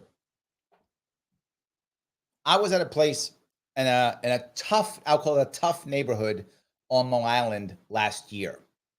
And I was in a park. And it was a tough park, a tough part of town, tough neighborhood. Talking to several gentlemen, and almost every gentleman that I was speaking to has spent at least 5 years in prison. Some had spent much longer. And they said, this is our park. And I said, okay. We talked, chatted for a bit. And he said, one of them told me, he goes, the cops don't bother us here. And the reason is we don't let anything happen. We don't let the violence happen in this park. This is where the kids come. We don't mess around. We make sure this park is fine. And I said to myself, okay, I get it. All right, that makes sense to me, right? I got it. I wasn't upset at all. I was happy to be there. I felt safe, right? And all these men happen to be black. Take the opposite side. I was in Oklahoma doing a fundraiser in someone's house. Now, in a house, not in a park, in a bad neighborhood, I'm in a house in a good neighborhood, right? So opposite. Almost everybody in this house is white. So different from black people in the park. Almost everybody's a felon, to a white neighborhood in Oklahoma. Nice neighborhood. Almost everyone's white. Almost no one has a felony, and they all got guns. Because it's Oklahoma, so the gun laws are easy. In both cases, I felt very safe. I wasn't carrying either case, right? But I didn't feel at all. I felt great. I was like, this is the safest place I could be. Somebody rolls up on me in that park, they're going to have a bad day. Someone breaks into the house, they're going to have a bad night. That's not going to go well for them. I'm pretty safe. When I'm upstate and the militia's guarding me, they all got guns. I'm feeling pretty safe. I'm not afraid of this. And they shouldn't be, and neither should you. Right? You shouldn't be at all. And these people obviously aren't either. And by the way, my father was in law enforcement. He had a gun on him all the time. Back in the day, in the 70s, everybody wore bell bottoms. So those of you older remember that. You wore bell bottoms. My father used to keep a gun in his ankle holster. Because you could, bell bottoms, no one could tell unless you're looking for it. But yeah. Areas together like that. All our troubles and whatnot, like, hold on, man, this shit ain't gonna change if we don't actually change it. Like, yes. As far as fixing up the houses, cutting the grass, and, you know what I'm saying, taking care of the people, making sure that, you know what I'm saying, we do rebel against the government and we do break unjust laws. We're gonna let people know that, you know, you have a front line, you do have an army of people that's willing to protect you. You call us vigilantes, like, no, that's not what we are. We are protecting our people, protecting our children, future generations. Like, we have to set an example, and just because it's legal or illegal, that doesn't make it right or wrong. Because it doesn't. I mean, like, we 3 black men right here, we listen to the laws and just like, oh, well, this is legal, we'll still all be slaves. If this was legal, we'd all be slaves. Break the law if it needs to be broken. Even break the law if it needs to be broken. Now, I'm not officially saying that, Mr. FBI agent who's listening to me. I'm not saying that you should break the law if it needs to be broken. I'm just saying what Rome said, I'm not mad at. That's what I will say. I'm not mad at that. Just because something's legal doesn't make it right. You know, I say that all the time. I agree completely. Doesn't make it right. I'm not saying to break laws. My NSA agent that's listening to me. I'm not saying that. I'm just saying I'm not mad at what Rome just said. That's what I'm gonna say. I'm not mad at that. And if we are gang members or whatever, we will retaliate. Yeah. What I want to see is, you know, the Detroit police just demolished. You know what I'm saying? Narcs, all that. We need that going, and we need communities to take care of their own communities, right? Yeah. We can do this. Now, this is a point that I bring up all the time. Right? This is the point I bring up all the time. A lot of people want to abolish things. Clearly, he's on the left and he will abolish communism. His left wants to abolish things. Yes, I'm a libertarian. I want to abolish things. But he's saying an important piece, which so many people don't say. It is unrealistic to abolish government institutions if communities aren't set up to support themselves. It's unrealistic. You have to have communities prepared to support themselves. People fall into trouble. People have problems. People need things solved. And right now they cry to government, and the government does a terrible job of doing it, but that's all they have. And when people are in trouble, right, they're going to go to wherever any hand that's out, they're going to take it. If it's a government hand, they're going to take it. Of course, if you're in trouble, if you're drowning, you're going to grab whatever hand is there. Makes sense. Not mad at you for that. Of course you should do that. But you have to set your community up first to defend yourself. Your community up first to handle these issues. Your community up first to support people who fall down, who need help, who are in trouble. We do that, and now we can abolish. Now we can demolish. But you can't do any of that realistically. I mean, you can, but it's just terrible. You can't do it without setting your community up. I talk about it constantly. Sam brings up, there are plenty of immoral laws, correct? Hopefully people will run for office to repeal them. And that's my point, Sam. I want Rome to be wrong. I'm not sure he is, to be forward with you. I'm not, but I want him to be. I want to be able to fix this issue, to make things better, to where Rome goes, you know what? I don't gotta do this. I got it covered. I hope I can do that. I hope it's true. I don't know. But yes, I still believe there is a peaceful answer. I want a peaceful answer, but I'm not mad at Rome. I'm not mad at him. All around, man. Like, even with the rape, robberies, and shit like that, there's the police isn't checking up on that shit. They don't give a fuck. This is true. You know what I'm saying? And they would neglect rape test kits. He's not wrong. Because they know if they was to go and test those, they're gonna see their buddies in them, right? So they don't give a fuck about none of that. What we do, you know what I'm saying? If we know it's a neighborhood rapist and whatnot, we're gonna out them because we know the police isn't there for us. They just gonna fill their quota and whatnot. Sometimes they won't even. Now, to be forward, there are people in the neighborhood who are going to disagree with him. They're going to be like, no, the cops can protect our property and such. And in certain cases, they're right. Particularly, and this is the part that bothered me about my neighborhood, but now I look back at it. When I was coming up, most of the people who owned the stores in the neighborhood lived at least near or in the neighborhood, right? They almost all lived in the Bronx for sure. Many of them lived literally in the South Bronx, some of them in buildings nearby. I played with the kid of the guy who owned our store, the store that was our corner store. Like, I played with her, right? We were like both 5 or 6 together, something like that. We were kids playing like on the street. We used to play together because he lived there. He lived in a building. So, and he owned the store. That was a thing that we had then. Now I look there now, and most of those are franchises, and the people who own them don't live there anymore. Right? That's a problem. Take the abuser to jail. Right now is a great example of showing that we are wasting money on resources. True. On people that we don't need. Like these people who solve 2% of crimes. That's national. That sounds terrible. 90% of murders in Detroit go unsolved. Is that true? 90% of robberies go unsolved. Oh my God, I hope that's wrong. 90% of murders in Detroit go unsolved? 80%? Someone fact check that for me, please. God, I hope that's wrong. I'm not saying he's wrong. I hope he's wrong. That sounds horrible. God, I hope that's not true. Rome, you got to be wrong on that. I do not want that to be true. 90% of murders not solved, 80%. God, I hope that I don't want to hear that. You got to be wrong on that one. Unsolved. How is rape going unsolved? It's all DNA. So I'm assuming there's white militias out here. Oh yeah. Would that be something that you guys would build up bridges like Redhampton and be trying to work with them, or just say you guys do your community, we do our community? Yeah. I mean, there we go. That's basically what I was talking to. I was talking to somebody in Boston about. He was like, "Yeah, we got guns. They got a farm. You know, conservative white dude." guns. Yep. So I was telling them, like, yeah, you know, we need different things for our community, but yes, we got to fight the same people to get those things. I cannot agree more. I cannot agree more. We need different things for different communities. We got to support our own communities. Yes, yes, and yes. Rome, yes. Why can't people understand that? We keep trying to put a one-size-fits-all and pissing everybody off.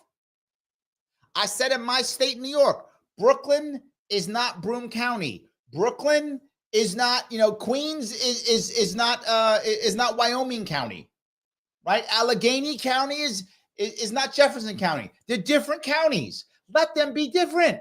It's okay.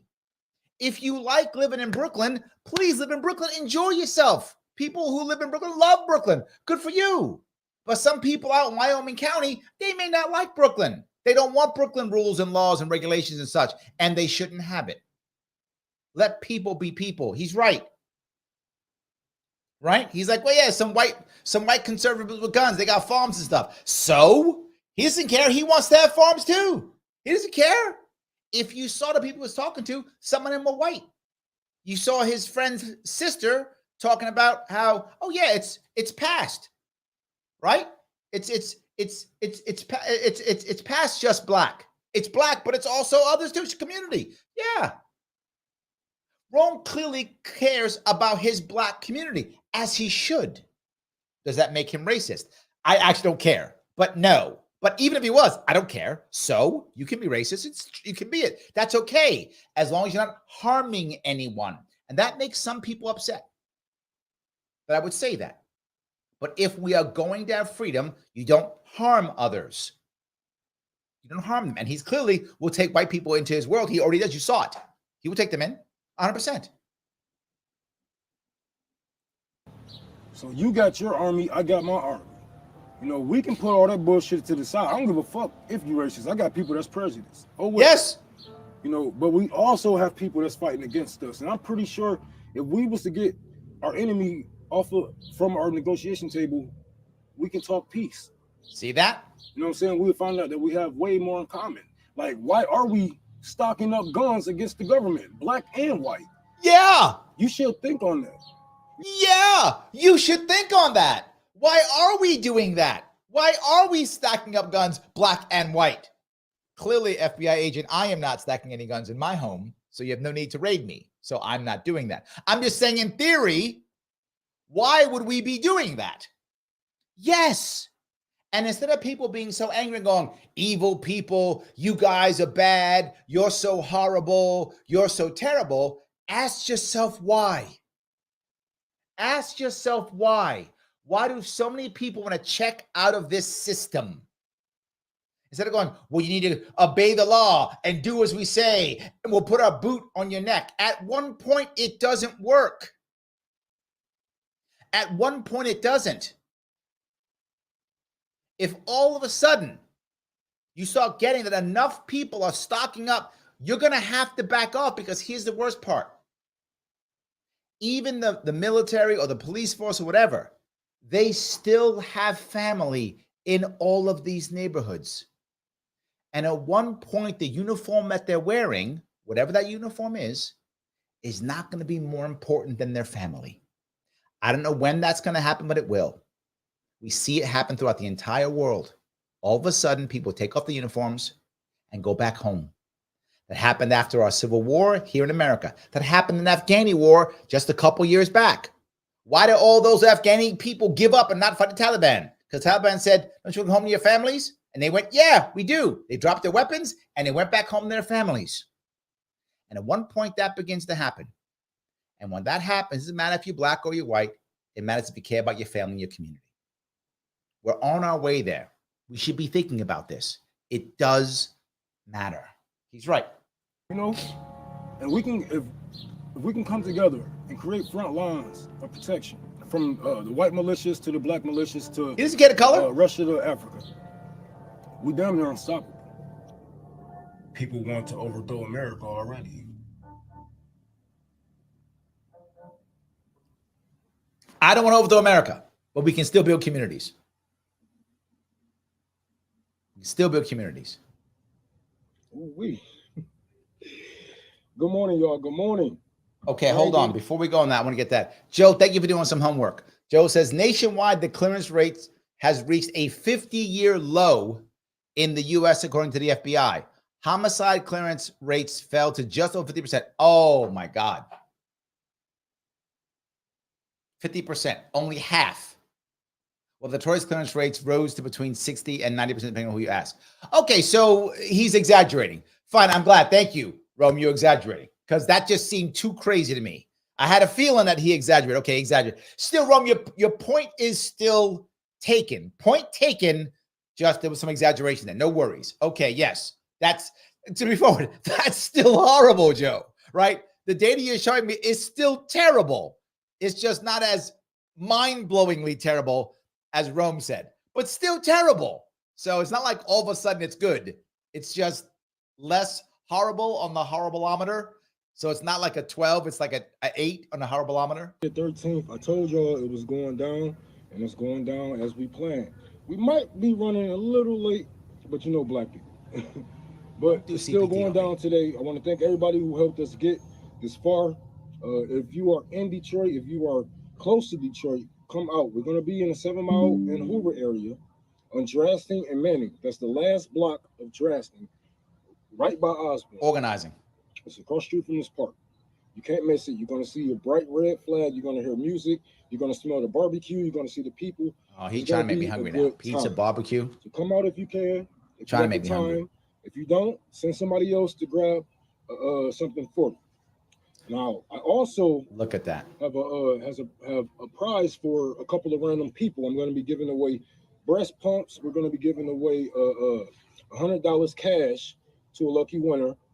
Wow. Products to help with your children, as far as swings, walkers, etc., etc. So, if you want to come and go, you can think of how brilliant this is. If you want to stay and probably win a couple of prizes, you can also do that. You can do that also. But we're going to be out there 2:30, 3 o'clock, the latest. We should be set up and ready to go. Like I said, you can't miss it. You're going to hear it. You're going to smell it.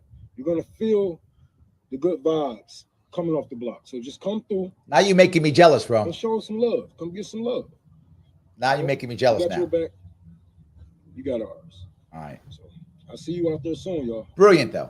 Taking the money he's raising, giving it back to people who he's trying to influence and talk to and connect with. Brilliant. Brilliant. And that's my point that I brought up earlier. When his brother's friend, when she was talking about how they won't give him money because he's black, this goes right back to this idea of, no. It's that he's not the right kind of black person, right? He's not the right kind of black man. If he was the kind of black man where they could grift, where he would take that money and not give it to the people, but give it to consultants or lobbyists, they would be throwing money at him. But he's actually giving money to people. See, that's a problem, right? They don't like that. There's no grift in that.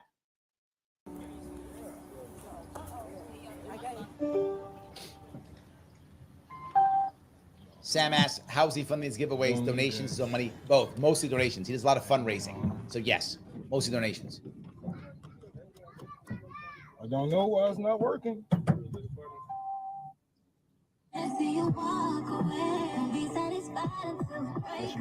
Copyright strike already. Yeah, we're in trouble now. You're gonna get me canceled. You'll get me canceled. You already got me shadow banned, Rome. Now you're gonna get me canceled. You're gonna get me both. I'm gonna get a copyright strike. We are now? in one of the most dangerous neighborhoods in America. They say we have to make sure that those people are also taken care of, and if they are doing bad. Well, this is a point that I want to bring up too, right? And maybe I'm naive. It's possible that I'm naive, and people have said that I'm optimistic and naive, and I probably am. I'm guilty as charged. I'm fine with that. I don't mind being that. When I go back to my own neighborhood, sometimes it's dangerous, but I never feel like I'm in danger. And I probably should, because I haven't lived there in decades, and I'm a bit older now, so I probably should, but I don't feel it. And again, if you live in the community, why would you feel afraid, right? If you live in the community and you're taking care of it and you have your firearms, you're doing that. Yeah, I think you would, right? If you can take care of your own community. And that's the issue. Can you take care of your own community? If you can't, you can't. They're doing so bad that they have to go out and steal or maybe rob and kill. Then maybe we should meet them halfway with help instead of trying to shun them or just throw them off in prison, because a lot of us, we have been in these prisons. We have been through these systems. We know that there's no rehabilitation in it. No rehabilitation. It's a revolving door of anything. A lot of people always say, oh, well, this is the hood. There's nothing left here. There's nothing left. Like, we got some of the most growable land, you know? Like, that's the on, my future garden right here. It's going to be beds and flowers and trees one day.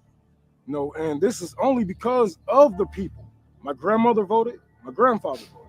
Yep. My mother voted. My sisters, my brothers. What? How many votes y'all gonna fucking do until y'all realize it's not tallying up? I cannot stress what he just said enough. My grandmother, grandfather voted. My father, my mother voted. My brothers voted. And what happened? Yeah. For every one of you out there who says, you know, you can't vote third party, you got to make sure you got to get Biden out of there, you got to make sure Trump doesn't win, or whatever side you're on. How long are you going to keep voting for these people till you figure out it's not working?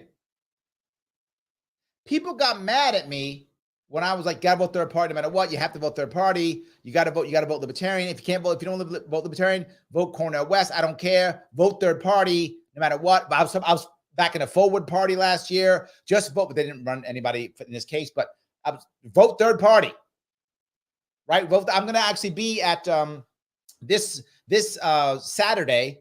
I'm going to be at the New York State Fair, and I'm going to be at Diane Sayers' booth. She's running independent, third party. I'm practicing what I preach. I am backing anyone who's third party, right? I was on Dan Abrams Live on News Nation. I was one of their guests in the panel roundtable 2 weeks ago. And they're hammering Dr. Cornel West because he owes supposedly $500,000 in taxes. And I said, I don't care. He's third party. He's better than this duopoly who've been trashing our nation for decades, destroying our country for decades. I'll take him in a heartbeat. I said, the government owes $32 trillion. He only owes $500,000. He's good to go. He's fine with them. I don't care. Good. Now, the point is the Libertarian going to win next year? I hope he will or she will. I hope they do. Probably not. Is Dr. Cornel West going to win next year? I hope if Libertarian can, I hope he does. Odds are he's not going to either.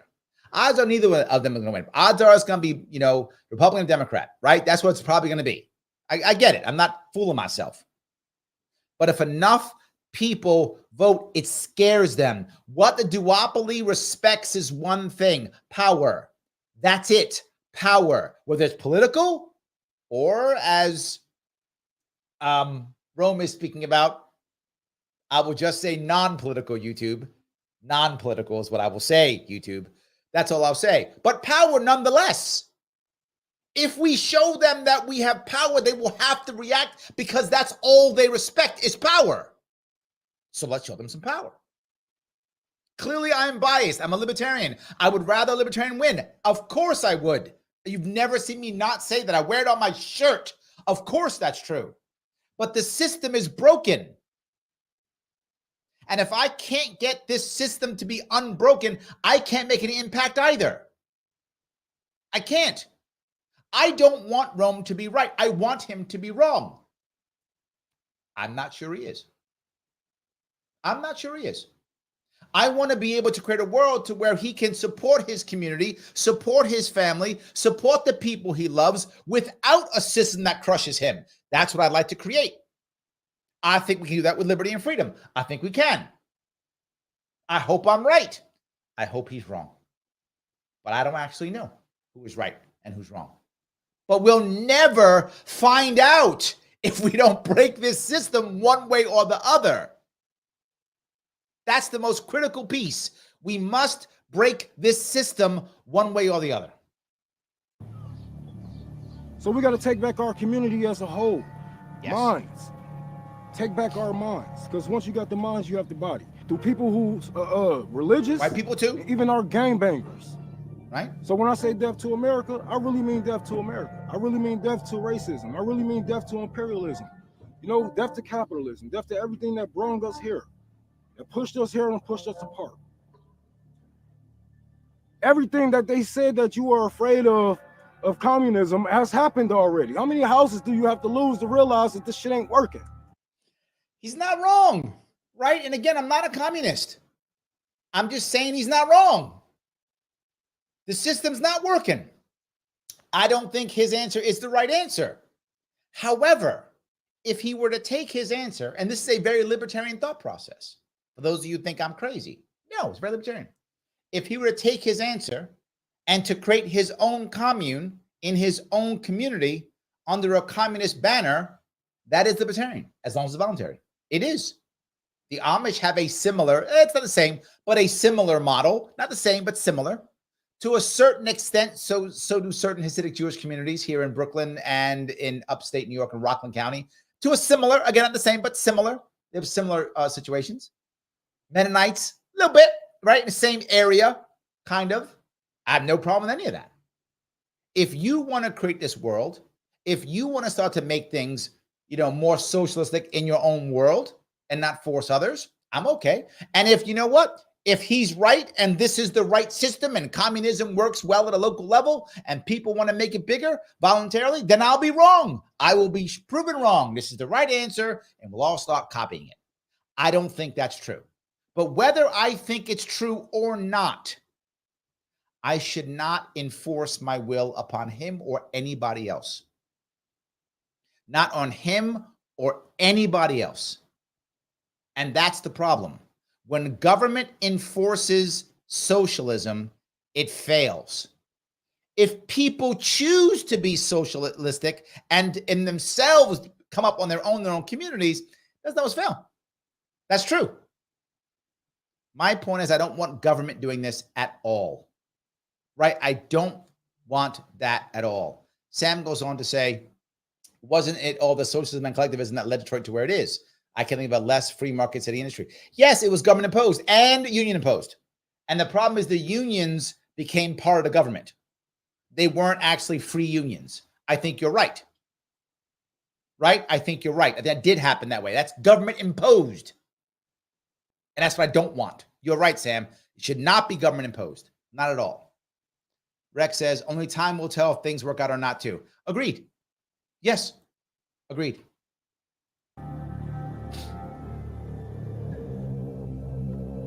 How many times you gonna go without eating and realize we need a new system? Not wrong. How do we do that? You get your hands dirty. Some people get their hands dirty.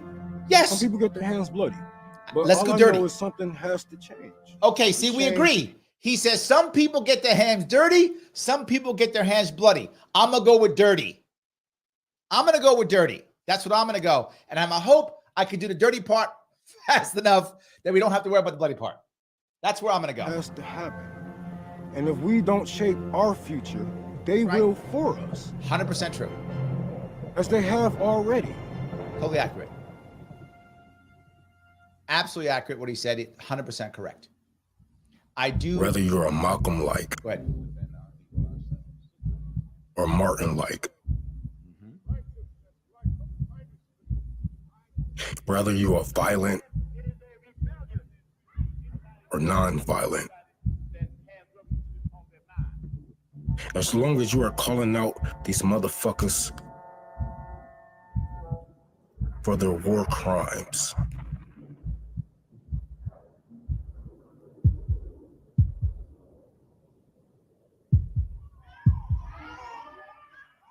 As long as you are calling out the government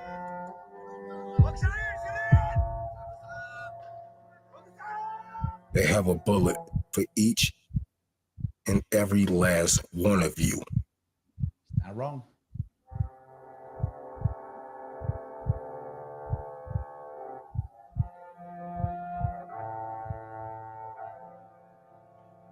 My goal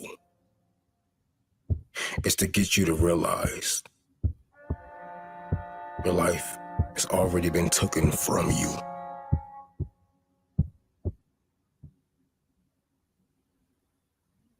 My mission is to get you to fight.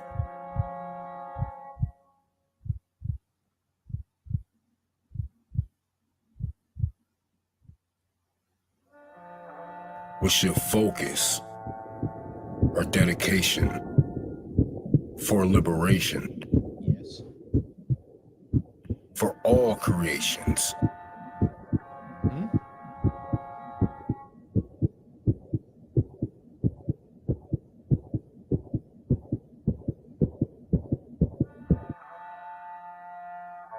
What I live for,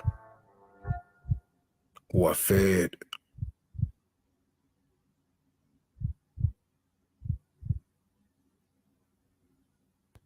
and who I died for,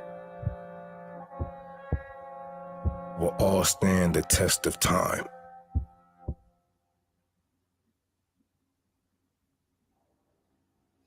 For those of you listening, 4 months after he returned to Detroit, Rome officially registered his communist militia as a political party known as the CARE Party and released his manifesto online. Rome continues to do community activism. He recently raised enough funds to convert an abandoned building into a public library, rebuilding his community garden, which was destroyed by unknown assailants, and has been building benches all over Detroit. He still wants to overthrow the government. He's more libertarian than you would know. He absolutely is. So, yes. So, let me grab this real fast if I could. And hold on here. I will wrap this up for us. And end that. There we go. So, guys, I hope you enjoyed that. One of the reasons why I did this, and I showed you this, there's several reasons I should say, but one of them is I know most of this audience is libertarian. I'm aware of that. Most of the audience is libertarian. Not all of it, but most of this audience is libertarian. About 50% is self-identified libertarian. I know this already. About 30%, give or take, 25% is right-leaning, and about 15%, 10%, 20% maybe is left-leaning, and the rest is just people who met me someplace and like me, which is fine. But I wanted you to see that there is actually hope for all of us. There are people who are upset, who want change, who want to make things better. And if we can get on board with this, we can. Absolutely. We can. But not just that. We have a lot more in common than you think. I know many of you libertarian were like, half the stuff he said was libertarian. I know. Yes. And libertarians often go, the left is terrible. The left is terrible. Is he terrible? I didn't see that.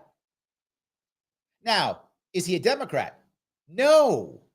And too many of us think that the left, well, it's Democrats. No, Democrats are corporatists.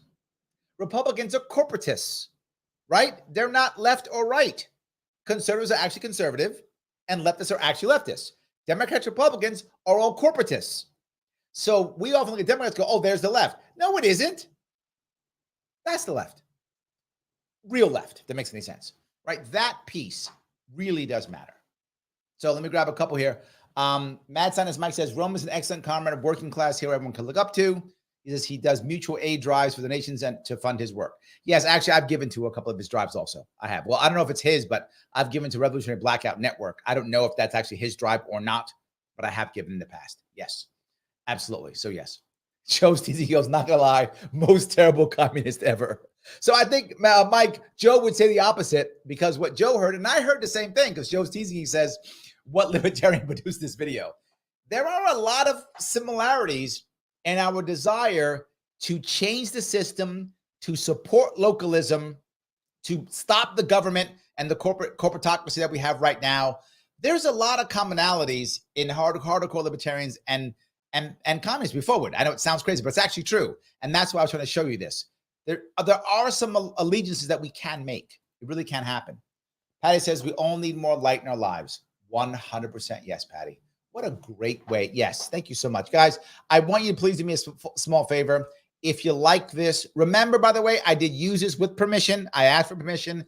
I did use it. If you want to watch this on your own without my super cool commentary, you can watch it on the Revolutionary Blackout YouTube page. The link is there in both YouTube and Facebook.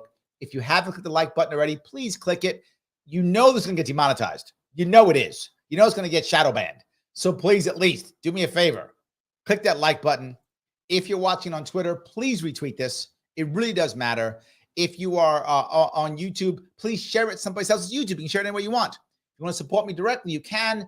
Patreon.com/Sharpway. Throw me $10 a month so I can keep doing this and do less work and actually do more of this. It's harder work, actually, in many ways. And if you want to get a third party on the ballot and you want to support my attempt to getting a third party on the ballot next year, which you see I'm working with other parties, independent parties, Forward Party, Green Party, other parties, LarrySharpe.com/ballot-access. Anything you donate there goes directly to getting us on the ballot. Patty, I love what you posted. I do think I want to end it on that one. We all need more light in our lives. I'll be on tomorrow, probably doing some. I won't be doing a show tomorrow, but I'll probably live tweeting debates tomorrow. I'll be on Thursday with a Nigerian libertarian talking about free markets in Nigeria, and then I will have an AMA on Friday night. You can ask me anything. We will talk then. I will see you all